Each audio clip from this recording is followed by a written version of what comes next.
పీల్చే గాలిలో స్వచ్ఛత లేదు, తినే ఆహారంలో స్వచ్ఛత లేదు, అన్నీ కల్తీ సరుకులు, మోసం, కుట్రలు, దళారీతనం, విధ్వంసం, అస్తవ్యస్తమైన వ్యవస్థ, సానుభూతులు, ప్రభుత్వ సమ్మతులు. నాకు 1.5-2 కూతురుంది. అయితే నేను నా బిడ్డను చూసుకుంటూ నేను బీఎడ్ కూడా చేస్తున్నాను. అందుకోసం బయటికి వెళ్లాల్సొస్తుంది. నేను ఇంటి దగ్గర కూడా ఉండాలి. నేను నా లక్ష్యాన్ని సాధించాలా, ఇంకా నా కూతురు బాగోగులు చూడాలా అనే విషయంలో ఎలా ముందుకు వెళ్ళాలి, ఏం చేయాలని కొంచెం కన్ఫ్యూషన్ గా ఉంది. నాకు దిశానిర్దేశం నేను చేయగలరా? అర్జునుడిలాగా మిమ్మల్ని ఒక ప్రశ్న అడుగుతున్నాను. నేనిప్పుడు ఏం చేయగలను? ధన్యవాదాలు. సభలోని వారందరికీ కూడా నా అభినందనలు. నేను డాక్టర్ కుమార్ మనోజ్. నేను యూరోప్‌లో మోడర్న్ మెడిసిన్‌లో ట్రైన్ అయిన డాక్టర్‌ని. ప్రస్తుతం ఢిల్లీలోని ఒక అధికారిక చికిత్సా విశ్వవిద్యాలయంలో మానసిక వ్యాధుల విభాగంలో పనిచేస్తున్నాను. నేను భారతదేశానికి తిరిగొచ్చినప్పుడు దేశసేవ చెయ్యాలి అనే ఆలోచనతో చాలా ఉత్సాహంగా ఉండేవాణ్ణి. భారతదేశం అంటే నాకు అంత ఇష్టం. కానీ నేను ఇక్కడికొచ్చిన తర్వాత ఇప్పుడు నేను చెప్పే ఈ మాటలు కొందరికి కోపం తెప్పించొచ్చు. అందుకు నన్ను క్షమించాలి. నాకేమనిపిస్తోందంటే బహుశా 70% మంది భారతీయులు ఎవరైతే ఈ కాస్మోపాలిటన్ సిటీస్ అంటే ఢిల్లీ, ఎన్‌సీఆర్ లాంటి నగరాలకు వెళ్తున్నారో వాళ్ళు శవాల్లా ఉంటున్నారు. నా అభిప్రాయం ఏంటంటే వారి మెదడు మరణించిందని లేదా వారిలోని సున్నితత్వం నశించిపోయింది అని. మన చుట్టుపక్కల పరిస్థితుల్ని చూస్తే మనం ఎలా బతుకుతున్నామో తెలుస్తుంది. ఈ సభలో నా మాటలతో ఏకీభవించేవారు నాలాగా ఏదైనా అభివృద్ధి చెందిన దేశాల్లో చాలా కాలం పాటు ఉన్నవాళ్ళు కావచ్చు, లేదంటే ఇప్పుడు ఉంటున్న వాళ్ళు కావచ్చు. ఇది ముమ్మాటికి నీచమైన జీవితం. పీల్చే గాలిలో స్వచ్ఛత లేదు, తినే ఆహారంలో స్వచ్ఛత లేదు, అన్నీ కల్తీ సరుకులు, మోసం, కుట్రలు, దళారీతనం, విధ్వంసం, అస్తవ్యస్తమైన వ్యవస్థ, సానుభూతులు, ప్రభుత్వ సమ్మతులు. ఇలాంటప్పుడే ద్వంద్వ ప్రమాణాలు తలెత్తుతాయి. ఇదే నా ప్రధానమైన ప్రశ్న. మీరు మార్గనిర్దేశం చేయండి. నేను అర్జునుడిలాగా మిమ్మల్ని ఈ ప్రశ్న అడుగుతున్నాను. నేనసలు ఏం చెయ్యాలి? ఇలాగే ఈ ద్వంద్వ ప్రమాణాలకు లోబడి బ్రతకాలా, లేదా మీలాగా ఈ సమాజంలో ఎదురుదెబ్బలు తగులుతున్నా కూడా మెల్లమెల్లగా మార్పుని తీసుకురావాలంటారా? లేదంటే యూరోప్ లాంటి అభివృద్ధి చెందిన దేశాలకు వెళ్ళిపోయి హాయిగా ఎలాంటి ఇబ్బందులు లేకుండా నా తర్వాతి తరాన్ని కూడా చక్కగా చూసుకోవాలంటారా? చూడండి, నిజం తెలుసుకోవడం అనేది గొప్ప బాధ్యత. చాలా గొప్ప బాధ్యత. ఎవరైతే ఈ నిజం తెలుసుకుంటారో వారిక పారిపోరు. పారిపోవడం అనేది అర్థం చేసుకున్నప్పుడే సాధ్యమవుతుంది. మీకు ఎలాగైతే అనిపిస్తుందో అచ్చం అలాగే నాకు కూడా అప్పుడప్పుడు అనిపిస్తుంది. సరేనా? కాస్త కపటం నేను కూడా చూపించొచ్చు కదా. అవును. అందుకే నేను చెప్పేదేంటంటే పారిపోలేరు. అనవసరంగా ఎందుకింతలా శ్రమిస్తావని ఆలోచనలు వచ్చినా నా మనస్సాక్షితో కూడా నేను ఇదే అంటాను, నేను పారిపోను అని.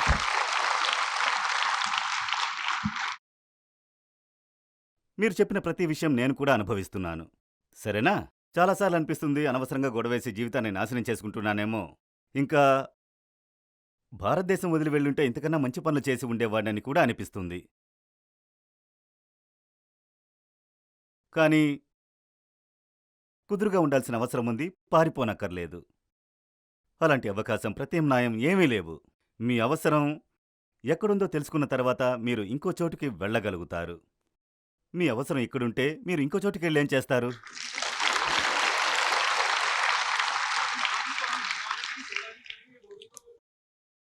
జబ్బు ఎక్కువగా ఉంటే అక్కడే మరింత జాగ్రత్తగా నయం చేసేందుకు పనిచేయాల్సి వస్తుంది కదా. చెప్పాలంటే ఇక్కడ ఎన్నో పోరాటాలున్నాయి. ఎంతో అణచివేత ఉంది. ప్రతి విషయంలోనూ రాజకీయాలు జరుగుతున్నాయి. నేను మీకొక చిన్న ఉదాహరణ చెప్తాను. నాది కాస్త ఉదారమైన హృదయం కాబట్టి ఈ కార్బన్ ఎమిషన్ తక్కువయ్యేలా చూడాలని నేను అనుకుంటున్నాను. నేను మెట్రోలో వచ్చాను. ఉదయం 5 గంటలకి ఉత్తర ఢిల్లీలోని రోహిణి నుంచి వచ్చాను. నేను గమనించిందేంటంటే మెట్రో ట్రైన్లో జనం ఒకే ఒక్క సీటు కోసం ఈ విధంగా ప్రవర్తిస్తూ ఉంటారు. ముందు చెప్పిన మాటే మళ్ళీ చెప్తున్నాను. 70% మంది చచ్చిన వారితో సమానం అని. వారికి అసలేమీ కనిపించదు.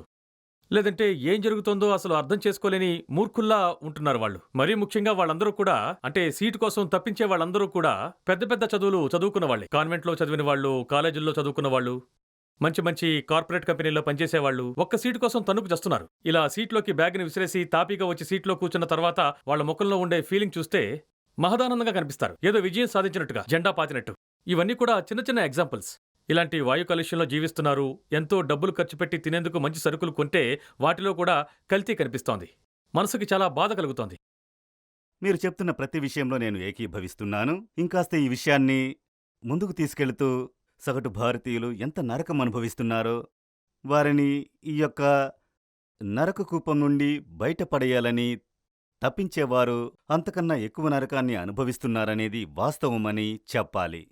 ముమ్మాటికి నిజం. అయితే ఇక్కడున్న నరకం దానికన్నా పెద్దదైన ఇంకో నరకం, ఇలాంటి నరకాలన్నీ ఇక్కడే ఉన్నాయి. ఆ నరకాలన్నింటినీ తట్టుకుని ఎదుర్కోవలసిందే అని మీరు తెలుసుకున్న తర్వాత ఆ నరకాలన్నిటినీ ఎదుర్కొని నిలబడతానని నిర్ణయించుకున్నాను. ఇకపోతే అందరికీ వారి వారి జీవితాలున్నాయి, మీరు కూడా చేసి చూపాల్సిందే. ఎక్కడైతే సమస్యలున్నాయో అక్కడే మీ సమర్థతను చూపించాల్సిన అవకాశం ఉంటుందనేది నేను తెలుసుకున్నాను. ఎక్కడ వ్యాధి ఉంటే అక్కడే మీరు ఒక డాక్టర్గా ఆ వ్యాధిని నయం చేయాలి కదా. వ్యాధి లేని చోట డాక్టరు అవసరమేముంది? ఈ విషయం మీరు కాస్త ఆలోచించాల్సింది. సరే, ముందుకు వెళదాం. నాకు మీరు చెప్పింది అర్థమైంది. ఇలా స్ఫూర్తినిచ్చినందుకు ధన్యవాదాలు. భారతదేశంలో జ్ఞానాన్ని తెలుసుకునేవారు ధార్మికులు కారు. ఎవరైతే తెలుసుకుంటారో, పరిశీలిస్తారో, తెలుసుకోవాలని ప్రయత్నం చేస్తారో, అందులో జిజ్ఞాస కలిగి ఉంటారో వారిని మహా అయితే విద్వాంసుడు లేదా స్కాలర్ లేదా జిజ్ఞాసు అని అంటాము, కానీ ధార్మికులు అని పిలవము. మిమ్మల్ని ఎవరైనా ఎక్కువగా ప్రశ్నిస్తే మీరు వారిని ధార్మికులు అనడం కాస్త కష్టమని చెప్పొచ్చు. ఎందుకంటే ధార్మికుల మొదటి లక్షణం తెలుసుకోవాలనే తపన. ధార్మికులు తెలుసుకోవాలనుకుంటారు. మనం ధార్మికతను ఇలా తల వంచి నమస్కరించడం అని మార్చేశాం. ఇలా తల వంచి నమస్కరించడం అంటే ఏంటి? అసలు వారెవరో ఏమీ తెలియదు కానీ తల వంచేస్తాం, నమస్కరిస్తాము. మీరెవరికి దండం పెడుతున్నారో వారెవరో మీకు తెలియదు కానీ అలానే చేస్తారు కదా, అవునా? సగటు మనిషి నేను దేవుని ముందు తల వంచి నమస్కరిస్తాను అంటాడు. వారిని అడగండి ఎవరు అని. వారు దేవుడంటారు. దేవుడెవరు అడగండి, వారు తెలీదంటారు. అయితే ఎవరిని నమస్కరిస్తున్నావు? కానీ తల వంచి దండం పెట్టడం అవసరమే. ఎందుకు అవసరం? అది మంచి పద్ధతి, నీతి నియమాలకు సంబంధించినది. అలాగే మనకు ఏదైతే మోరల్ అని అనిపిస్తుందో దాని ముందు మనం పూర్తిగా తల వంచేస్తాం. భారతదేశంలో జ్ఞానాన్ని ధర్మమని అనుకోవడం ఎప్పుడో మానేశారు. భారతదేశంలో జ్ఞానమంటే తెలుసుకోవడం, అర్థం చేసుకోవడం. భారతదేశంలో జ్ఞానాన్ని ధర్మమని అనుకోవడం ఎప్పుడో మానేశారు.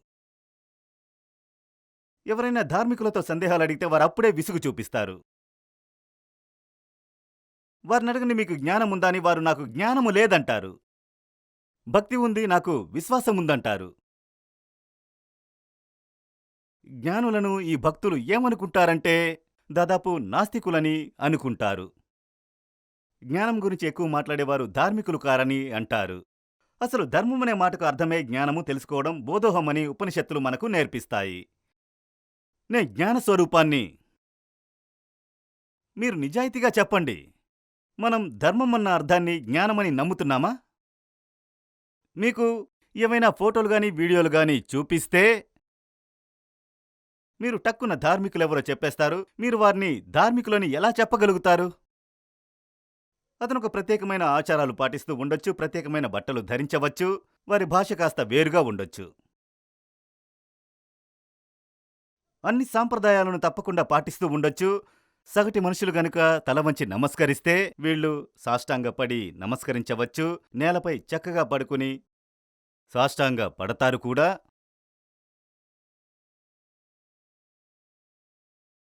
ఇలాంటి వారిని ధార్మికులని మీరంటారు కదా. ఇలాంటి వారిని అంటారు. వారొక ప్రత్యేకమైన రంగు బట్టలు వేసుకుని ఉండొచ్చు. మీరెందుకు ఈ రంగు బట్టలు వేసుకున్నారని అడగండి. నన్నే ప్రశ్నిస్తావా? నువ్వు నాస్తికుడివి. నన్నే ప్రశ్నిస్తావా? మనం ధర్మం నుండి ప్రశ్నించడం అనేదే లేకుండా చేసేశాం. కానీ ధర్మం కేంద్రంలోనే జిజ్ఞాస ఉంది. ఎవరైతే ప్రశ్నించారో వారు ధార్మికులు కాలేరు. భారతదేశంలో ధర్మం నుండి జ్ఞానాన్ని పూర్తిగా తీసేశారు. జ్ఞాన మార్గంలో వెళ్లేవారిని ధార్మికులు కాదంటాం. జ్ఞాన మార్గంలో వెళ్లేవాళ్లు నాస్తికులు. మనమంటాం అరే, ఆ ఈశ్వరుణ్ణి ఎలా తెలుసుకోగలుగుతాము? మనకన్నా పై స్థాయిలో ఉన్నది మనకి సంబంధం లేని విషయం. ఉన్నత స్థాయిలో ఉన్న దాని నుంచి మిమ్మల్ని ఏది దూరం చేస్తుందో అది అసలైన ధర్మం ఏమాత్రం కాదు. ఇది ధర్మానికి విరుద్ధమైనది. ధర్మంలో దాగున్న రహస్యం ఏంటంటే అన్నిటికంటే ఉన్నతమైనది అది నీలోనే ఉంది. అది నాలోని అంతరంగంలో దాగి ఉండే అవకాశం ఉన్న ఉన్నత స్థానం అది. ఇది ఒక ధర్మం అయితే ఇంకో ధర్మం ఏం చెబుతోందంటే ఏదైతే ఉన్నత స్థానంలో ఉందో నువ్వు దాని నుండి దూరంగా ఉండాలి. కేవలం తల వంచి చేతులు జోడించాలి. దానికి మీరిలా ఉండాలి. ఇది ధర్మం కాదు.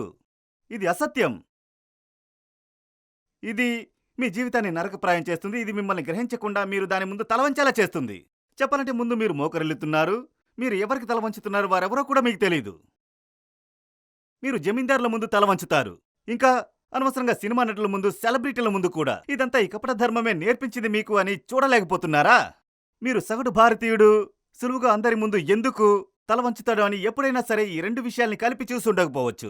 ఎందుకంటే ధర్మం అంటే ఇలా తల వంచడమే అని కొత్త అర్థంగా మార్చేశారు కాబట్టి. ధర్మం అర్థం నిజం గ్రహించడం తల వంచడం కాదు. మన భారతదేశంలో కనపడే జీ హుసూర్, అలాగే అయ్యే ఎస్ బాస్ అడుగులకు మడుగులెత్తే ముఖస్తుతి సంప్రదాయం ప్రపంచంలో మరెక్కడా కనిపించదు. కాస్తంత ఏమైనా జరిగితే చాలు హే హే హే హే హే అని తల వంచేస్తాం. పెద్ద షాప్ కనిపిస్తే దాని ముందు మోకరిల్లుతాము. వీధిలో కనిపించే చిల్లర రౌడీల ముందు కూడా మనము తల వంచుతాము. వాడు గూండాగాడు, తల వంచుకుని పద అంటాం. ప్రతీకారం మనం అస్సలు నేర్చుకోలేదు. నాకు మాటిమాటికి ప్లాసీ యుద్ధం గుర్తుకొస్తుంది. గుప్పడంత బ్రిటిష్ సైనికులు, నవాబు గారి పెద్ద సైన్యము ఏమైంది, ఓడిపోయి వచ్చేశారు. భారతదేశంలో ఓడిపోయిన యుద్ధాల్లో మీరు సరిగ్గా గుర్తు చేసుకుంటే సంఖ్యాపరంగా భారత సైనిక బలమే ఎక్కువ.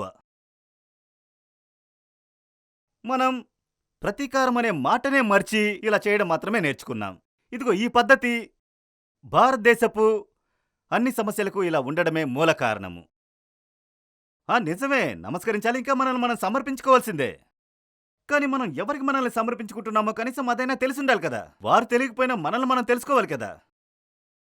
సత్యం అనేది మన అవగాహనకు అందనదై ఉండవచ్చు. మన స్వయంభావన ఏంటో కూడా మనకు అర్థమవదా? మనము ఎవరి ముందైతే మోకరిల్లామో వారెవరో మనకు తెలియకపోవచ్చు. ఎందుకంటే సత్యం అనేది అవగాహనకు అంతు చిక్కదు కాబట్టి. కానీ మన గురించి మనకు తెలియకపోవడం అనేది న్యాయంగా ఉందా? ఎవరికిస్తున్నామో అది తెలియకపోవచ్చు, కానీ ఏమిస్తున్నామో, ఎవరిస్తున్నారో అనేది కూడా తెలియదా ఏంటి? మీరు చెప్పండి. మనల్ని మనం తెలుసుకోవడమే ఆధ్యాత్మికత. ఇదే ధర్మానికి మూలాధారమైంది. దాన్ని ఆత్మజ్ఞానం అంటాము. ఆత్మజ్ఞానం అంటే మనల్ని మనం తెలుసుకోవడం, మనల్ని మనం అంటే స్వయంభావనను తెలుసుకోవడం. మనం ఎవరి ముందు తల వంచుతున్నామో కనీసం మనమేంటో అని తెలుసుండాలి. ఇది నాకైతే తెలియదు. మీరెవరికైనా గిఫ్ట్ ఇచ్చారనుకోండి, ఆ గిఫ్ట్లో ఏముందో కూడా మీకు తెలియదు. మీరేమైనా గొప్ప పని చేశారా? కొందరు ఇలాగే చేస్తారు. హోలీ, దీపావళి పండుగలు వచ్చినప్పుడు వారికి బహుమతిగా వచ్చిన ప్యాకెట్లు ఇంకొకరికి ఇచ్చేస్తారు. ఇదేమైనా గొప్ప పని చేసినట్లా? మీరు ఇలాగే సార్ నేను పరమాత్మ ముందు తల వంచుతాను అంటారు. అసలు మీరేంటో మీకే తెలియదు. పరమాత్మ అంటే తెలియకపోవచ్చేమో, నేను కూడా ఒప్పుకుంటాను. కానీ ఇక్కడున్నది కూడా తెలుసుకోలేరా? ఇది తెలుసుకోలేనిది కాదు, ఇది జ్ఞానం పొందే మార్గము. ఇదంటే తెలుసుకోవడాన్ని జ్ఞాన మార్గం అంటారు. స్వీయ జ్ఞానము, ఆత్మజ్ఞానమిది. మనం దీని గురించి తెలుసుకోలేము. దీన్ని ఇలా కిందికి వంచేస్తాము. ఇంకా ఇదంటే ప్రకృతి. ఈ మొత్తం ఆకారం ఏదైతే ఉందో అది ప్రాకృతిక ఆకారం. ఈ బయట ఉండే బ్రహ్మాండం కూడా ప్రాకృతిక బ్రహ్మాండమే. మనం ఈ ఆకారాన్ని లేదా శరీరాన్ని తెలుసుకోలేదు, ఈ బ్రహ్మాండాన్ని తెలుసుకోలేదు. కానీ నేను ధార్మికున్నని చెప్పుకుంటారు. నిజంగా ధర్మం అంటే మనల్ని ముక్తి వైపుకు తీసుకువెళ్లడము. నీవెవరో నీకే తెలియదు. మీరు ధార్మికులు ఎలా అయిపోయారు? ధర్మానికి అర్థం అహం, ముక్తి వైపుకు మళ్లించడం. అహం అంటే మనం వ్యాధిగ్రస్తులం, ముక్తి అంటే ఆరోగ్యకరమైనది. భారతదేశం ధర్మాన్ని వీడి ఎంతో దూరం వచ్చేసింది. మూఢభక్తినే ధర్మమని భారతదేశం నమ్ముతోంది. భక్తి అనేదంత ఉన్నతమైన భావన. భక్తి అని అంటే అహం అంటే నేను ఆత్మను ప్రేమిస్తున్నాను అనే భావము. ప్రేమ మార్గమే భక్తి మార్గము. భక్తికి అర్థమే ప్రేమ. భక్తి అని అంటే గుడ్డిగా తల వంచడము కాదు. మీరెవరన్న విషయం, ఎవరిని ప్రేమిస్తున్నారన్న విషయం తెలుసుకోకుండా ప్రేమనేది పుట్టదు. ఎలా ప్రేమిస్తారు? పూర్తిగా మైకం కమ్ముకుని మనమేంటో తెలియని తనము అలుముకొనుంది. ఎవరైనా పీకల దాకా తాగి స్పృహ లేకుండా మైకంలో ఉన్నప్పుడు తన పేరు చెప్పలేని స్థితిలో, అప్పుడు ఎవరి దగ్గరికైనా వెళ్ళి ఐ లవ్ యూ చెబితే వారేమడుగుతారో తెలుసా? అయ్యంటే ఎవరు అని. మీరేమంటారు? నా పేరు ఏం చెప్దాం, అమితాబ్ బచ్చన్. మీరు ఐ లవ్ యూ అంటున్నారు, కానీ అయ్యంటే ఏంటో తెలియనప్పుడు మీ ఐ లవ్ యూకి విలువుందా అంటారు. భక్తి అంటే ఏంటి? I love you. సరే మీరేమీ అడగండి, చెప్పి చెప్పి నేనే అలసిపోతాను. ఈరోజు నా బర్త్డే అని మర్చిపోకండి, నేను ఏమైనా చేయగలను.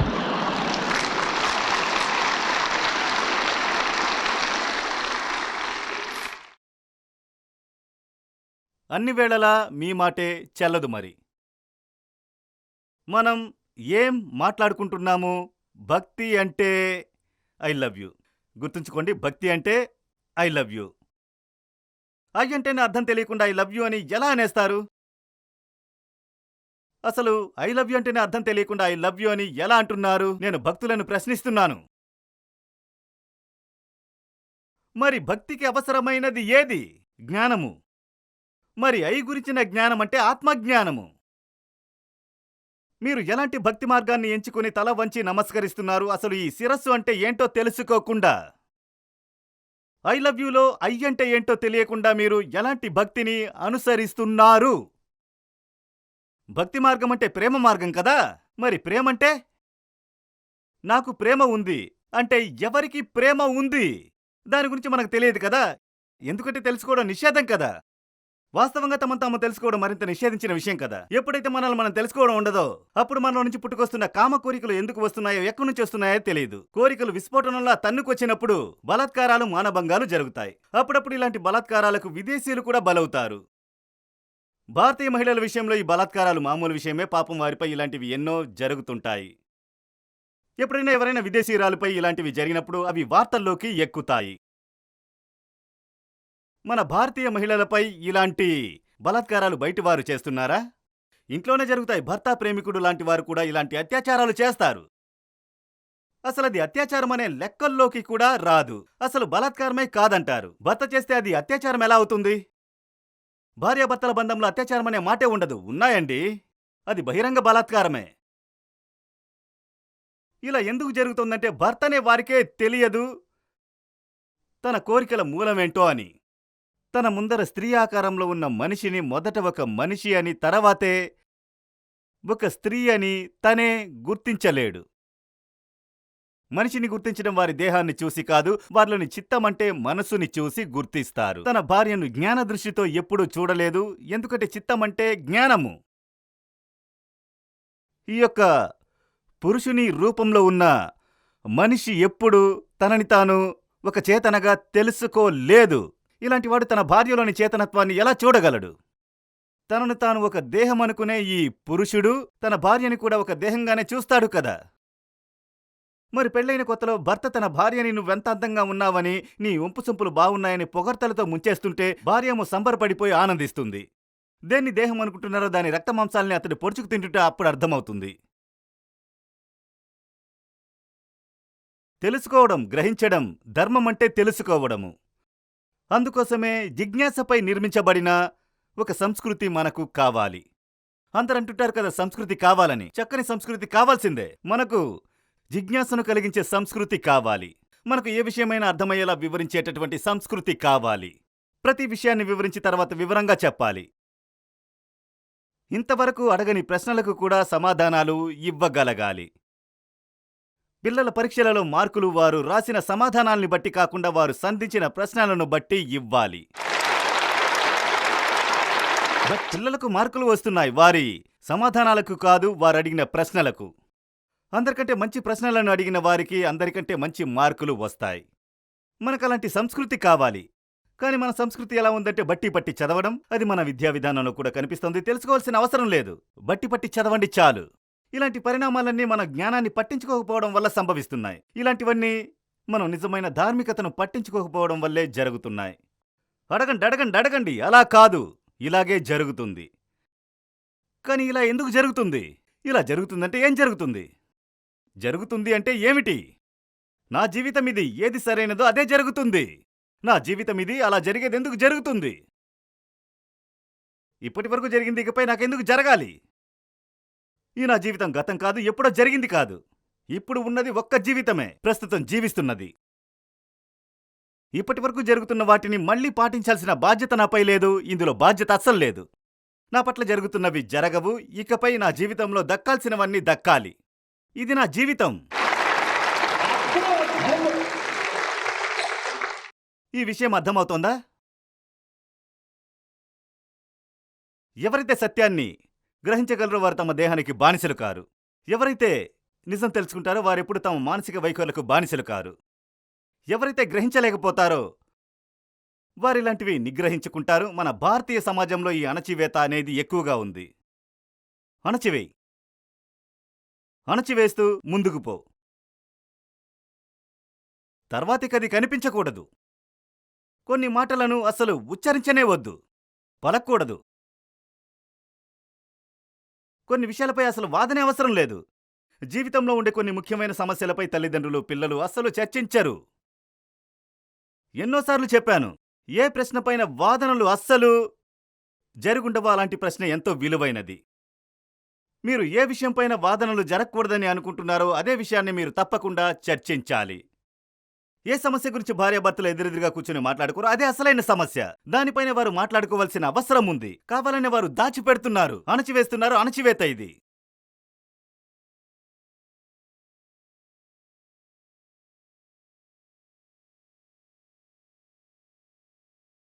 దేన్నణిచివేస్తున్నారు? తమనే.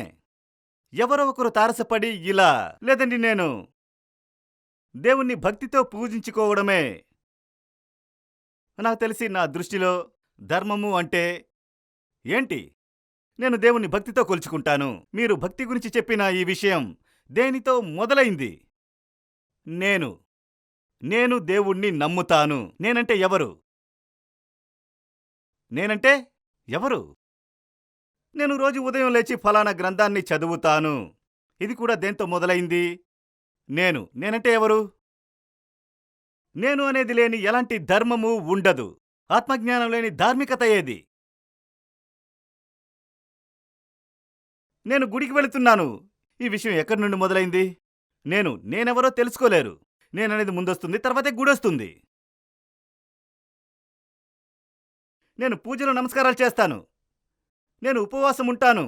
ఈరోజు శివరాత్రి, నేను వ్రతాన్ని ఆచరించాలి. ఆ తర్వాత ఫలానా పనులు చేస్తాను. ఈ చెప్పేవన్నీ కూడా దేంతో మొదలవుతాయి?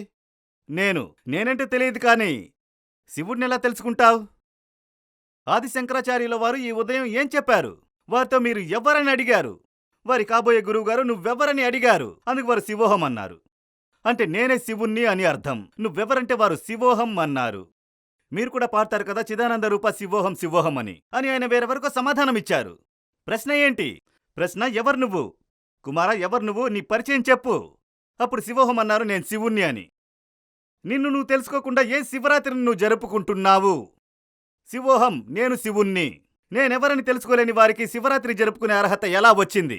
ఇక్కడ శివరాత్రి రోజుని ఘనంగా జరుపుకుంటున్నారు నేననేది తెలియకుండానే. అన్నీ ఉన్నాయి, ఆటపాటలున్నాయి, అవి ఇవి ఉన్నాయి, కానీ నేననేది లేదు. ఆత్మజ్ఞానం ఎక్కడా లేదు. ఆత్మజ్ఞానం ఎక్కడా లేదు. భారతదేశంలో ధర్మం ఇలా తయారైంది, ఆత్మజ్ఞానం లేని ధర్మంలాగా. ఆత్మజ్ఞానం లేనప్పుడు సమాజాన్ని ఎలాగోలా నడిపించేందుకు నియమ నిబంధనలు అమలు చేస్తారు. వాటిలో అణచివేత ఉంటుంది. నువ్విలాంటి బట్టలే వేసుకోవాలి.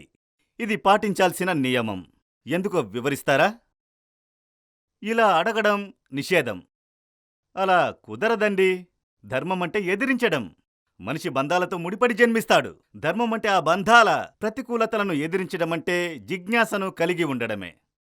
జరుగుతున్నదేదో వీలైతే వివరంగా చెప్పండి, విని తీరాలని బలవంత పెట్టకండి. ఎప్పుడైతే దాన్ని ఒప్పుకోమో అది చెయ్యము. ఇదే ధర్మం అంటే. ఎప్పటి వరకు పూర్తిగా తెలుసుకోనో అప్పటి వరకు పాటించను. ఇదే ధర్మం అంటే. పూర్తిగా తెలుసుకోకుండా బయట వ్యక్తుల ఆదేశాల్ని పాటించను అనేదే కాదు, నేను నా శరీరం ఆదేశాల్ని కూడా పాటించను. మన గుణగణాలు ఎలా ఉంటాయి? కొన్ని సమాజపు ఆదేశాలు, కొన్ని శరీర ఆదేశాలు కలబోతగా ఉంటాయి. గుణగణాలపై రెండు వైపుల నుండి ఆదేశాలు ప్రభావం ఉంటుంది. మీ శరీరం మీకు ఆదేశాలను ఇస్తుంది, అలాగే మీ ఎదురుగా ఉన్న వ్యక్తి కూడా మీకు ఆదేశాల్ని ఇస్తున్నాడు. ఈ రెండు కలిసినప్పుడు మీలో గుణగణాలు పుట్టుకొస్తాయి. నేను ఈ రెండింటి ఆదేశాల్ని పాటించనని మీరంటారు. ఎవరైనా వారి ముందుకొచ్చి కాస్త ఉద్రేకంతో నిలబడి ఉంటే అతని ఆదేశాల్ని వారు పాటించరు. అతను వారిని ఉద్రేకపరచాలని ఉన్నాడేమో, కాని వారు ఉద్రేకపడను, నీ ఆదేశాలు ఎందుకు పాటించాలి, నేను నీ బానిసను కాను అంటారు. నువ్వు నన్ను రెచ్చగొట్టాలనుకుంటున్నావు, నువ్వు నన్ను రెచ్చగొట్టడానికి వచ్చావు, నేను రెచ్చిపోను. రెచ్చగొడితే రెచ్చిపోయేందుకు బానిసన అంటారు. అదేవిధంగా ఈ శరీరము మీకు ఆదేశాల్ని ఇస్తుంది. నువ్వు వయసుకు వచ్చావు, ఇక నువ్వు రెచ్చిపో అని. ఓ శరీరమా, నేను నీ ఆదేశాల్ని పాటించను. నేను ఎవరు ఆదేశించిన వాటిని పాటించను, ఎందుకంటే నేను ధార్మికుణ్ణి. ధర్మానికి అర్థం ఇదే, తల వంచకపోవడము. ఎవరి ముందు మోకరిల్లకు, తలవంచకపోవడమే ధర్మము. మనం మూఢశక్తుల ముందు, అజ్ఞానం ముందు తలవంచేలా మన ధర్మానికి కొత్త అర్థాన్ని ఆపాదించాము. ఇలాంటి మన ధర్మం తలక్రిందులైంది. అందుకే మనం ఇంత పాశవికంగా ఉన్నాం. నా మాటలు కాస్తైనా అర్థమవుతున్నాయా? లేకపోతే ఈ విషయాన్ని మీలో ఎవరైనా జ్ఞాప్తికి ఉంచుకున్నారా? విషయం అర్థమైనా కాకపోయినా దాని ముందు తల వంచారా అని అడగనా? ఇది అడగనా? లేదా మీకు విషయం ఏమైనా అర్థమవుతోందా అని అడగనా? నేనెప్పుడు కూడా ఏం అడుగుతాను? ఏమైనా అర్థమవుతోందా మీకు అని. మీరేమో టక్కున అర్థమవుతుందంటారు. ఇలాంటప్పుడు నేను మీకు ఇంత త్వరగా ఎలా అర్థమైందని చీవాట్లు పెట్టాను కూడా. ఇంత త్వరగా ఎలా అర్థమైంది? గ్రహించే జ్ఞానం అనేది ఎంతో గొప్పది. తెలుసుకునే జ్ఞానం లేకుంటే జీవితంలో ఏమీ ఉండదు. మనం అన్నీ అంగీకరించడానికి పుట్టలేదు, మనం తెలుసుకోవడానికి పుట్టాము. బోధోహం శివోహం. మనం తెలుసుకోవడానికి పుట్టాము. అర్థమవుతోందా? గుణాలైనా, కోపమైనా, అత్యాసైనా, భయమైనా, మదమైనా, మోహమైనా కొట్టి దండించడం వీటికి పరిష్కారం కాదు. వీటికి పరిష్కారం సత్యాన్ని తెలుసుకోవడమే. ఇలాంటి దండన ఎంతో దూరం నడవదు. ఇది వంచన, అణచివేతను మిగుల్చుతుంది. విషయాన్ని అణచివేస్తే అది విస్ఫోటనం చెందుతుంది. ఫ్రైడ్ గారు చెప్పిందంతా ఇదేనన్నమాట. దేన్నైనా అణచివేస్తే అది పేలిపోతుంది.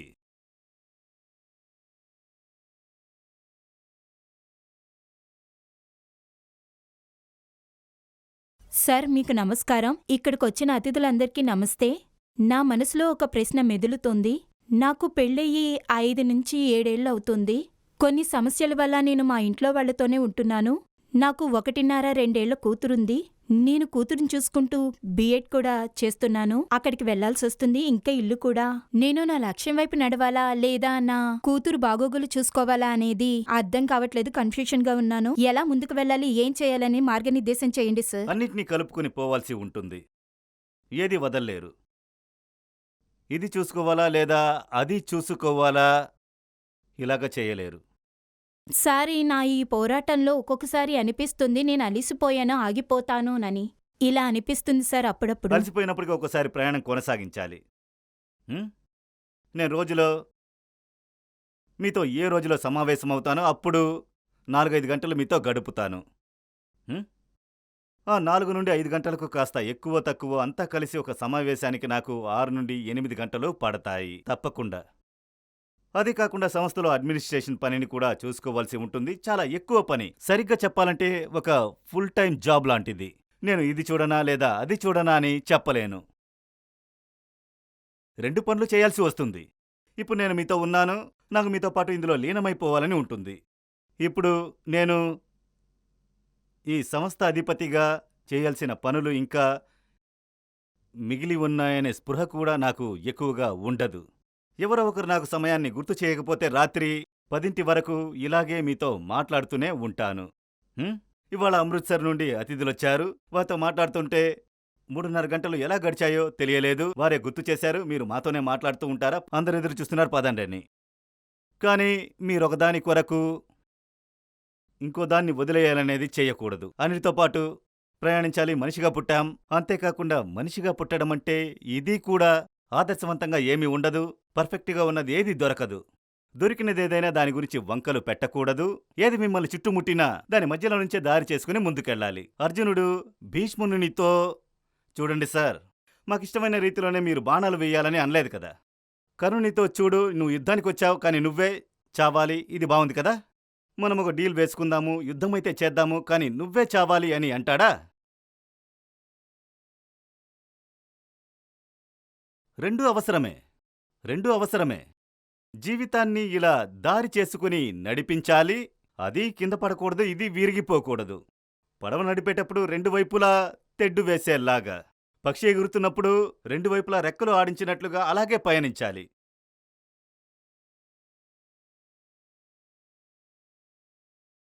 गगनमामा बाजिया बड़े निशाने घाव गगन मामा बाजिया पड़े निशाने घाव खेत बुहारे सूरमा मोहे मरण का चावरे साधो मोहे मरण का चाव गगन मामा बाजिया पड़े निशाने घाव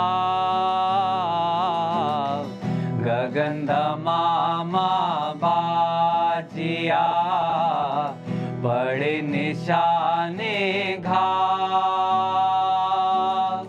खेत बुहारे सूरमा मोहे मरण का चावरे साधो मोहे मरण का चाव सूरा सोई सराहिए लड़े मुक्ति के हेत सूरा सोई सराहिए लड़े मुक्ति के हेत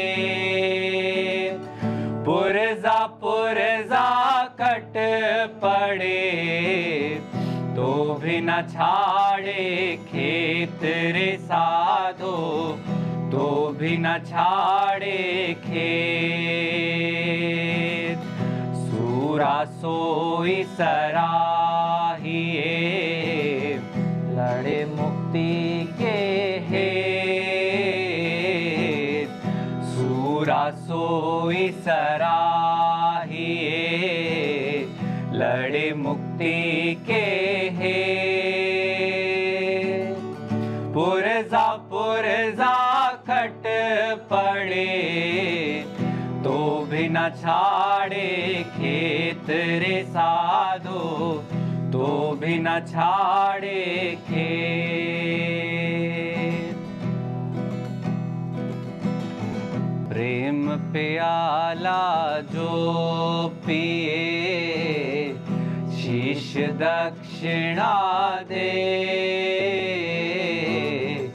प्रेम प्याला जो पिए शीश दक्षिणा दे लोभी शीश ना दे सके नाम प्रेम का ले रे साधो नाम प्रेम का ले प्रेम प्याला जो पिए शीश दक्षिणा दे प्रेम प्याला जो पिए शीश दक्षिणा दे लोभी शीश ना दे सके नाम प्रेम का ले रे साधो नाम प्रेम का ले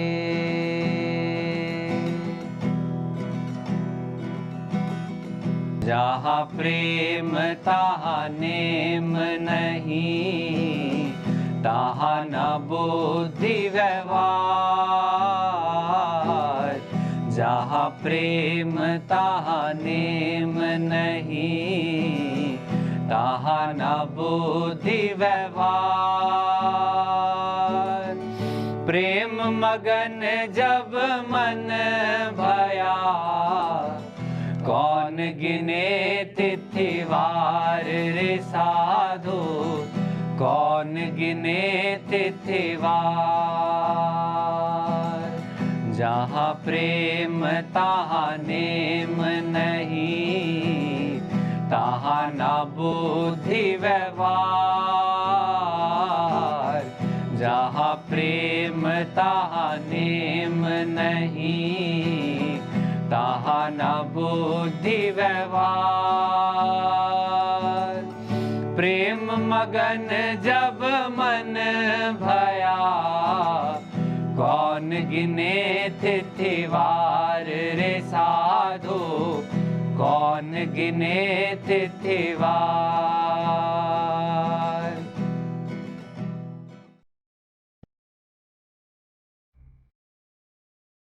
मेरा नाम सुमन है और मैंने लास्ट ईयर अपनी ग्रेजुएशन पूरी की है और अब मैं एमबीए एंट्रेंस के कुछ इंटरव्यूज दे रही हूँ और मैं आचार्य जी से पिछले 7 महीनों से जुड़ी हूँ। तो मैं आज के सत्र के कुछ प्रमुख सीख साझा करना चाहूंगी। तो आज उन्होंने बताया कि श्री कृष्ण कब कहते हैं कि अब ये पॉइंट ऑफ नो रिटर्न है। तो उन्होंने कहा कि कामी को समझाना बहुत मुश्किल हो जाता है क्योंकि अब वो अपनी चेतना से नहीं देह से बोल रहा है। तो यहाँ पर श्री कृष्ण कहते हैं कि this is the point of no return. और जब हम कहते हैं आचार्य जी से सीखते हैं कि अहम मिथ्या है, तो आज उन्होंने बताया कि वो मिथ्या क्यों है। और उन्होंने ये भी बताया कि अभ्यास क्या करना है कि अपने कर्म में अकर्म को देखना है। यानी जो कुछ भी कर रहे हो तो पूछना है कि देह ही कर रही है या फिर कोई और है जो कर रहा है। तो मुझे लगता है कि ये अवलोकन में काफी सहायक हो सकता है ये अभ्यास जो उन्होंने बताया है। सूरा नाम रखाए के अब क्यों डरना वीर, खड़े रहना मैदान में, सन्मुख सहना तीर रे साधो, सन्मुख सहना तीर। Thank you.